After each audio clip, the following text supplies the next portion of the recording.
মানুষের জীবনে 4টা বদভ্যাস এমন আছে, আল্লাহ পাক বারবার সেই বদভ্যাসগুলোর কথা স্মরণ করিয়ে দিয়েছেন।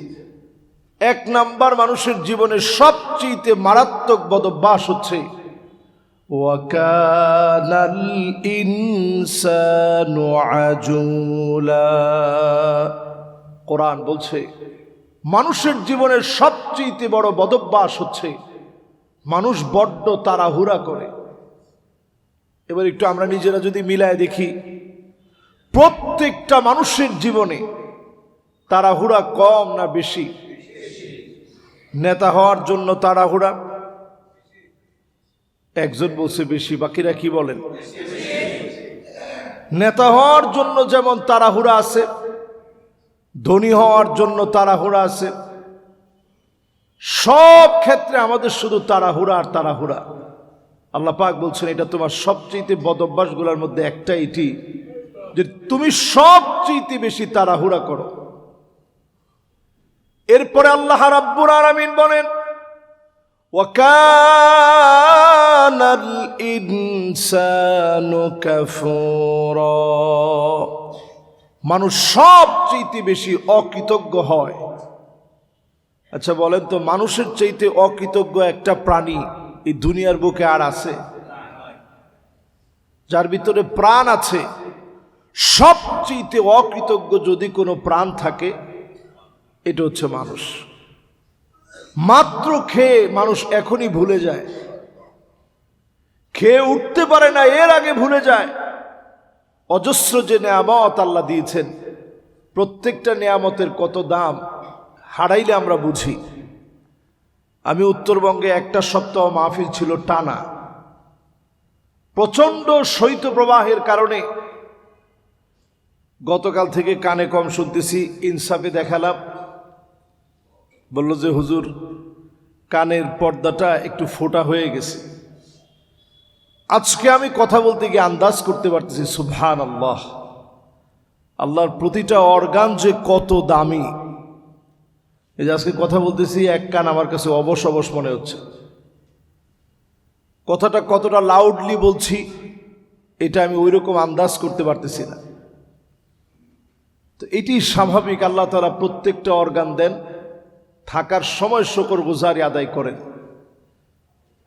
এই জন্য নবীজি একটা দোয়া সকাল সন্ধ্যায়, ফজরের পরে মাগরিবের পরে একটা দোয়া পড়তেন, আল্লাহুম্মা আফিনি ফি বাদানি, আল্লাহুম্মা আফিনি ফি সামঈ, আল্লাহুম্মা আফিনি ফি বাসরি, লা ইলাহা ইল্লা আনতা। আল্লাহ তাআলা আপনি আমার দেহটারে সুস্থ রাখেন, আমার দৃষ্টিটারে সুস্থ রাখেন, কানটারে আল্লাহ আপনি সুস্থ রাখেন। নি'মাতান মাগবুনুন ফীহিমা কাসীরুম মিনান নাস। দুইটা নেয়ামত মানুষ হারিয়ে গেলে খুঁজতে থাকে। 1 নাম্বার আস-সিহা, সুস্থতার নিয়ামত হারায় গেলে মানুষ খুঁজতে থাকে। আরেকটা নিয়ামত হচ্ছে অবসরের নিয়ামত। আপনি যখন অবসর আছেন, ব্যস্ততা আসার আগে মালিককে আপনি ডাকেন, আপনাকে যিনি দামি বানায় দিবেন তিনি কে? তাহলে বলেন, মানুষের 4 বদভ্যাসের ভিতরে 1 নাম্বার তাড়াহুড়া করা। 2 নাম্বার বদভ্যাস কি? অস্বীকার করা। আল্লাহর খেয়ে আল্লাহর পরে আল্লাহর নাফরমানি করা, অস্বীকার করা। কি পরিমাণ অস্বীকার আমরা করি, একটু একদিনের হিসাব নিয়ে দেখেন, তাহলে 1 বছরের হিসাব আপনার কাছে পরিষ্কার হয়ে যাবে। একটা বছরে কি পরিমাণ আল্লাহর অস্বীকার করছেন, নাফরমানি করছেন, শুধু 1 বছরের হিসাব একদিন দিয়ে করেন, তাহলে পরিষ্কার হবে আপনার কাছে কি পরিমাণ নাফরমানি আমরা করি। এরপরে আল্লাহ রাব্বুল আলামিন বলেন 3 নাম্বার তোমার বদভ্যাস হচ্ছে ওয়াকানাল ইনসানু أكثر شيء جدلا মানুষ সবচেয়ে বেশি বিতর্ক করে, সবচেয়ে বেশি বিতর্ক মানুষ করে। আর এটার সেন্টার হচ্ছে চায়ের দোকান। সবচেয়ে বেশি বিতর্ক দেখবেন চায়ের দোকানের ভিতরে হয়। অনর্থক কথাবার্তা যেগুলোর কোনো প্রয়োজন নেই, সব অনর্থক কথাবার্তাগুলো দেখবেন সব চায়ের দোকানে হচ্ছে। এই যে মানুষ দেখবেন একটু বসে আড্ডা দিয়ে অনর্থক যে কথাবার্তাগুলো বলছে, এই বিতর্কগুলা মানুষের অভ্যাস। যদি আপনার জন্য কথা বলতেই হয়, আপনি কল্যাণকর কিছু বলবেন, আউ ইয়াসমুত, অথবা আপনি চুপ থাকবেন। অনর্থক কথা বলা ইসলামে এটা একেবারেই জায়েজ নেই। আমাদের সমাজের ভিতরে অনর্থক কথা বলার মতো লোকজন কম না বেশি? যেটা লাগে না সেটাও বলে, যেটা লাগে সেটাও বলে। অনর্থক কথাগুলো বাদ দিয়ে সার্থক কথা বলতে হবে। যে কথার অর্থ আছে, যে কথা মানুষের কল্যাণে নিবেদিত হবে, এমন কথাগুলো আমি আপনি বলবো অথবা চুপ থাকবো। চুপ থাকার ভিতরে সওয়াব আছে, কথা বেশি বলার ভিতরে সওয়াব নাই, গুনাহ আছে। সাহাবায়ে কেরাম জিহ্বাটা ধরে দেখাইতেন যে যদি এই জিহ্বাকে কন্ট্রোল করা যেত, নবীজি হাদিসের মধ্যে বলছেন আদমানুলাহুল জান্নাহ, লজ্জাস্থান আর জিহ্বাকে যে কন্ট্রোল করবে, আল্লাহর জান্নাতে আমি নবী তার জন্য জামিনদার হয়ে যাব। জোরে কোন সুবহানাল্লাহ। এই জন্য বিতর্ক থেকে বেঁচে থাকা, এটা 2026-এর টার্গেট হওয়া উচিত। অনর্থক বিতর্ক করা থেকে বেঁচে থাকা।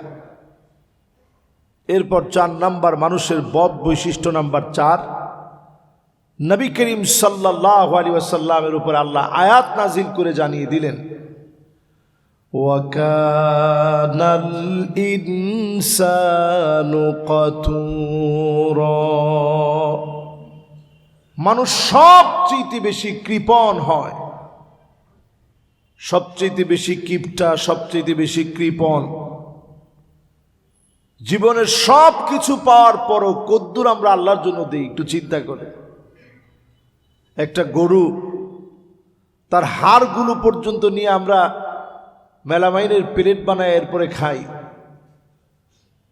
এরপরে চামড়া পর্যন্ত জুতা বানাই। এখন চামড়ার দাম যেহেতু কম, অনেকে চামড়াও পাক করে খেয়ে ফেলে, যদিও আমি এটার পক্ষে না। তো এই চামড়া পর্যন্ত মানুষ এখন খায় অথবা জুতা বানায়। চিন্তা করেন, একটা গরুর গোবর পর্যন্ত আমাদের সারের কাজ করে। সারাটা জীবন ধরে সে আপনার জন্য দিয়ে গেল, তাকে জবে করার পর থেকে নিয়ে সে আপনার কল্যাণই কাজে লাগতেছে। একটা বিষাক্ত সাপের বিষ পর্যন্ত আপনার জন্য, আমার জন্য, তার বিষক্রিয়াগুলো, বিষাক্ত বিষগুলো পর্যন্ত ক্যান্সারের প্রতিষেধক হিসেবে আল্লাহ দিয়েছে। প্রত্যেকটা সৃষ্টিকে আমার আপনার জন্য আল্লাহ খাদেম বানায় দিয়েছে। সব সৃষ্টি আমার আপনার জন্য খাদেম। কিন্তু আমি আপনি আল্লাহর জন্য কতটুকু দিয়েছি? আল্লাহ খুব বেশি আপনার আমার কাছে চায় না। এই যে যতজন আমাদের সামনে এখন বসা আছেন, সম্মানিত মুসল্লিয়ানে কেরাম,